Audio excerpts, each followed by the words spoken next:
اختلاط عورتوں کے ساتھ غیر محارم کا نہ ہو جائے۔ مسجد الحرام میں جب بھی داخل ہوتے ہوں، صبح شام دن رات، تو اگر مکروہ وقت نہ ہو، اگر مکروہ وقت ہو یا نہ ہو، داخل ہوتے ہی فوراً اگر موقع ہو تو ایک طواف شروع کرنا چاہیے۔ یہی طواف جو ہے یہ تحیۃ المسجد کی جگہ پر ہے، ہو جائے گی۔ اور اگر طواف کرنے کی جرأت نہ ہو یا وقت نہ ہو وغیرہ، تو پھر 2 رکعت نماز تحیۃ المسجد وہ پڑھیں آپ۔ جب طواف کرتے ہیں تو طواف کے دوران ہو سکتا ہے کہ نمازیوں کے سامنے سے گزرنا پڑے۔ ایسا موقع ہو کہ نمازی کوئی نفل پڑھ رہا ہے، کوئی سنت پڑھ رہا ہے، کوئی فرض پڑھ رہا ہے، جو کچھ پڑھ رہا ہے، اور آپ طواف میں مشغول ہیں اور مطاف میں ہیں، تو نمازی کے سامنے سے مطاف میں طواف کے دوران گزرنا جائز ہے، اور اس میں کوئی قباحت، کوئی گناہ بھی نہیں ہے۔ طواف جو ہے، طواف جب ہم کرتے ہیں تو اس وقت اگر کوئی ضروری کام کے بارے میں کسی کے ساتھ زبانی یا موبائل فون پر بات کی جائے تو جائز ہے، لیکن بات کو مختصر کیا جائے، ضرورت کے درجے میں کی جائے۔ ایسے ساتھی کے ساتھ طواف بار بار نہ کریں جس کے ساتھ آپ بے تکلف ہوں، آپ جو ہے نا اس کے ساتھ باتیں زیادہ کرتے ہوں، گپ شپ لگاتے ہوں، ہر وقت باتونی شخص کے ساتھ طواف نہ کریں، تاکہ طواف میں کوئی فرق نہ آئے اور اپنے گاؤں، اپنے وطن، دنیا کے کاروبار وغیرہ کی باتوں میں طواف کے دوران مشغول ہونا نہیں چاہیے۔ اگر طواف کے دوران کوئی مسئلہ آپس میں سکھایا جائے تو یہ بھی جائز ہے۔ اسی طرح طواف صرف مطاف میں نہیں بلکہ برآمدوں میں بھی طواف کیا جا سکتا ہے۔ تب برآمدوں میں بھی کیا جا سکتا ہے۔ دیکھو یہ حجر اسود کے سامنے کے کونے کے سامنے جو برآمدہ ہے، چاروں طرف برآمدے ہیں، تو یہاں پر ہر برآمدے میں اور ہر چھت پر جو ہے خواتین دوسرے مردوں کے ساتھ اختلاط سے اپنے آپ کو بچائیں۔ حضرت عائشہ رضی اللہ عنہا کے ساتھ ایک عورت طواف کر رہی تھی، اس نے پوچھا کہ جائیں ہم حجر اسود کو بوسہ نہ دیں، تو حضرت عائشہ صدیقہ رضی اللہ عنہا نے فرمایا نہیں، ہمارے لیے جو ہے وہ حجر اسود کا بوسہ دینا دوسرے مردوں کی موجودگی میں، ان کے رش میں، ان کے ساتھ اختلاط کے خطرے کی حالت میں یہ ٹھیک نہیں ہے، آگے پڑھو، طواف کرتی رہو۔ تو طواف جو عورت کے لیے، تو آج کل جو رش کے دوران مردوں کے ساتھ اختلاط کے دوران جو عورتیں حجر اسود کو بوسہ دینے کی کوشش کرتی ہیں، بالکل ناروا اور ناجائز کام کرتی ہیں۔ طواف کے دوران جو ہے حجر اسود کا بوسہ دیا جاتا ہے 8 مرتبہ کم از کم ہر طواف میں، اس کو استلام کہتے ہیں۔ لیکن استلام جو ہے وہ استلام رش کی وجہ سے استلام کرنا چاہیے۔ اگر کوئی شخص اس کو بوسہ دے سکے، کسی کو دھکا نہ دے، کسی کے پاؤں پر پاؤں نہ رکھے، کسی کو جو ہے نا کسی کا ہاتھ پکڑ کر ہٹائے نہیں، اور عورتوں کے ساتھ اختلاط بھی نہ ہو، اپنے جسم کے کسی اندام کے متاثر ہونے کا خطرہ بھی نہ ہو، کوئی جو ہے نا زمین پر گرنے کا خطرہ بھی نہ ہو، تو ٹھیک ہے، توجہ کے ساتھ طواف وہ حجر اسود کو بوسہ دے سکتے ہیں۔ ورنہ حجر اسود کا بوسہ دینا یہ کوئی نہ فرض ہے نہ واجب ہے، سنت کا عمل ہے، اور رش کی وجہ سے یہ سنت کا عمل صرف اشارے سے استلام دونوں ہتھیلیوں کو اس کی طرف متوجہ کر کے اشارہ کرنے سے بھی یہ سنت ادا ہو سکتی ہے۔ آذان ہو گئی، نماز کھڑی ہونے کا وقت ہو گیا، تو آپ طواف کر رہے ہیں، کئی چکر باقی ہیں، تو جس چکر میں مثال کے طور پر آپ تیسرے چکر میں ہیں، یہاں پر کھڑے ہیں، تو آذان یا نماز کے لیے رکنا پڑا، کیونکہ آگے پھر صفیں بنائی جاتی ہیں، پھر جو ہے نا صفوں کو چیر کر نکلنا مشکل ہو جاتا ہے۔ تو جس جگہ آپ نے طواف کو چھوڑا اور کعبہ کی طرف منہ کر کے پھر سنت یا فرض یا واجب پڑھنا شروع کر دیا، نفل پڑھنا شروع کر دیا، تو اس جگہ کو یاد رکھیں اور چکر کو بھی یاد رکھیں کہ آپ نے جتنے چکر لگائے تھے وہ تو ہو گئے، اور جہاں پر چھوڑ دیا نماز سے فارغ ہونے کے بعد پھر دوبارہ اسی جگہ سے شروع کریں، باقی چکروں کی تکمیل بھی کرتے رہیں۔ اور اگر وضو ٹوٹ گیا ہو یا وضو ٹوٹنے کا خطرہ ہو تو جائیں وضو کریں، دوبارہ آئیں، پھر آپ نے اگر 4 چکر وضو کے ٹوٹنے سے پہلے مکمل کیے تھے تو 5واں، 6واں، 7واں مکمل کرو۔ اور اگر 4 نہیں مکمل کیے تھے، درمیان میں وضو ٹوٹا تھا تو آپ کا رکن ادا نہیں ہوا تھا، تو پھر آپ سرے سے طواف شروع کریں۔ میں نے تو جتنے بھی حج کیے ہیں وہاں پر گیا ہوں، اکثر لوگوں کو دیکھا ہے کہ جب طواف کرتے ہیں دیکھو اس طرح، تو مقام ابراہیم کے پاس سے جب گزرتے ہیں تو اس کو یا تو چومتے ہیں یا ہاتھ لگاتے ہیں یا خانہ کعبہ کی طرف پیٹ کر کے اس کی طرف کے ساتھ چمٹ جاتے ہیں۔ یہ سب باتیں فضول ہیں، اس سے کوئی ثواب کا کام نہیں ہے۔ مقام ابراہیم کو چھومنا یا استلام کرنا یا اس کے ساتھ لپٹ جانا یا اس پر اپنی ٹوپی کو، اپنے رومال کو، اپنے دوپٹہ کو، چادر کو مل لینا، اس میں برکت سمجھنا، یہ کوئی کتابی بات نہیں۔ طواف جب آپ احرام میں ہوں تو آپ تو احرام کی حالت میں طواف کرتے ہیں، اس کے بعد صفا مروہ کی سعی بھی کرنی ہے، تو آپ آپ پہلے 3 چکروں میں رمل کریں گے، پھر 3 چکروں میں پہلوانی کریں گے۔ اگر پہلے چکر میں آپ بھول گئے، پہلے چکر کے درمیان میں آیا تو شروع کرو رمل، دوسرے چکر میں آیا یا تیسرے چکر میں یاد آیا تو جب 3 چکر مکمل ہو گئے، اس کے بعد اگر آپ کو رمل کرنا، پہلوانی کرنا یاد آیا تو نہ کریں، کیونکہ پہلے 3 چکروں میں رمل کرنا سنت ہے، آخری 4 چکروں میں رمل نہ کرنا سنت ہے۔ اور اس کی وجہ سے آپ پر کوئی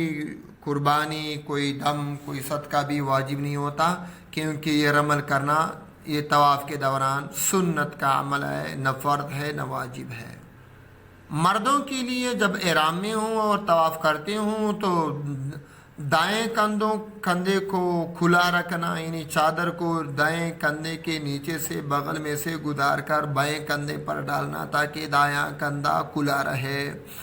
ڈانپا ہوا نہ ہو۔ 7 چکروں میں یہ استباع کیا جاتا ہے۔ 7ویں چکر کے مکمل ہونے کے بعد بہتر ہے کہ آپ اس کندھے کو پھر چھپائیں اور باقی 2 رکعت نماز پڑھتے ہیں وہ کندھے کے چھپے ہوئے ہونے کی حالت میں پڑھیں۔ اور اس استباع کو اگر آپ بھول گئے، درمیان میں یاد آیا تو شروع کرو، بالکل یاد نہ آیا تو اسے کچھ واجب بھی نہ ہوگا، استغفار پڑھتے رہیں۔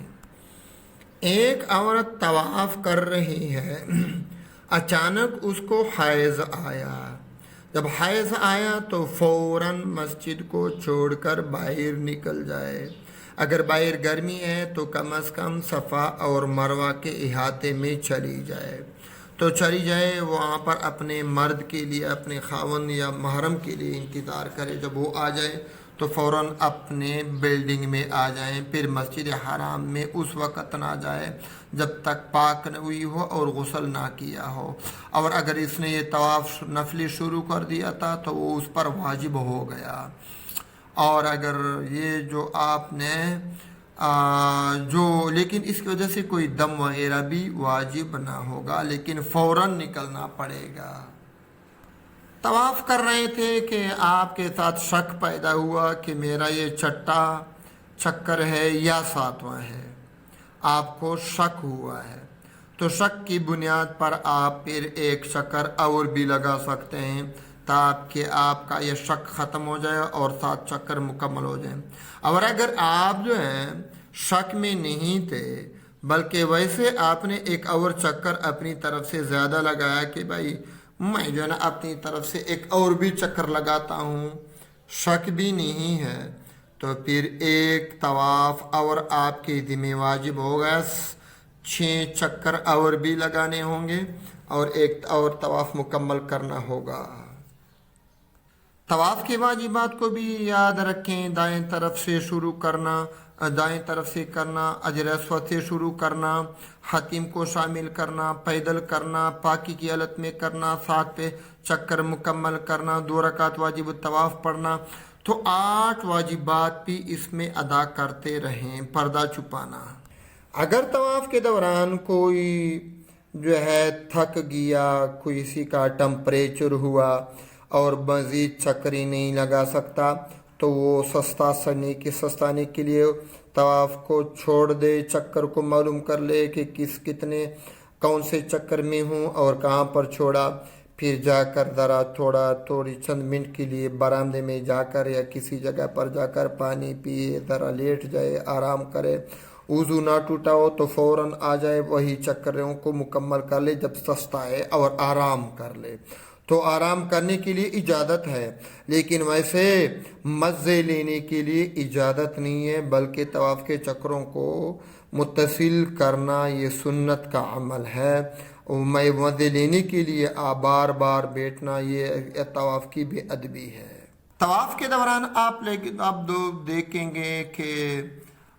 بعض گروپ ایسے ہوتے ہیں کہ ایک آدمی بلند آواز سے دعا مانگتا ہے، سب کہتے ہیں آمین، پھر مانگتا ہے پھر آمین۔ تو بلند آواز سے کہ طواف کرنے والے دوسرے لوگ اس سے تنگ آ جائیں، ان کے ذکر و فکر میں، عبادت میں، توجہ میں، خشوع دھیان میں خلل پڑ جائے، یہ اچھا عمل نہیں ہے، بلکہ جو ہے آہستہ آواز سے دعائیں مانگنا چاہیے۔ 9واں استلام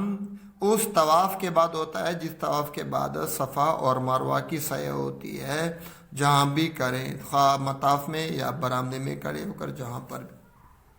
ویل چیئر کے ذریعے بھی آپ لوگ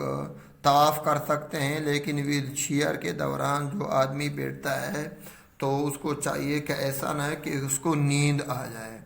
اور ٹھیک لگا کر اس کو نیند آ جائے اور وہ جو ہے نا سو جائے، کیونکہ پھر اس کی ناپاکی ہو جائے گی، وہ بے عضو ہو جائے گا۔ تو اگر ویل چیئر ایسی بنی ہوئی ہے کہ اس میں ٹیک نہیں لگایا جا سکتا، ویسے آدمی 90 درجے کی زاویے کی طرح بیٹھا رہتا ہے، تو سونے سے یا وہ پھر طواف خراب نہیں، کہ وضو نہیں ٹوٹتا۔ اور اگر معمولی سا ٹیک لگا ہو دائیں طرف بائیں اپنی پیٹھ کی طرف، تو پھر سو گیا، تو پھر اس کو ٹیک کی حالت میں اس سویا تو اس کا وضو جاتا رہے گا، پھر طواف بھی خراب ہو جائے گا، لہذا اس کو بھی دھیان میں رکھیں۔ طواف خانہ کعبہ کے گرد مسجد کے آخری کناروں تک کیا جا سکتا ہے، اوپر آسمان تک کیا جا سکتا ہے، جہاز میں بھی کر سکتے ہیں، بشرطے کہ مسجد حرم کے اندر احاطے میں گول چکر لگاتا رہے۔ طواف کی 7 قسمیں ہیں، پھر ان 7 قسموں کی علیحدہ انشاءاللہ بحث کریں گے، ویڈیو بنائیں گے۔ اللہ پاک نیک عمل کرنے کی توفیق عطا فرمائے۔ بندہ محمد حنیف، محتمم جامع عائشات القرآن البنات باخلہ کی مورد کے PK پاکستان 0345 98 730 زونگ نمبر بھی ہے، اور واٹس اپ نمبر بھی یہی ہے۔ دعاؤں کی درخواست ہے۔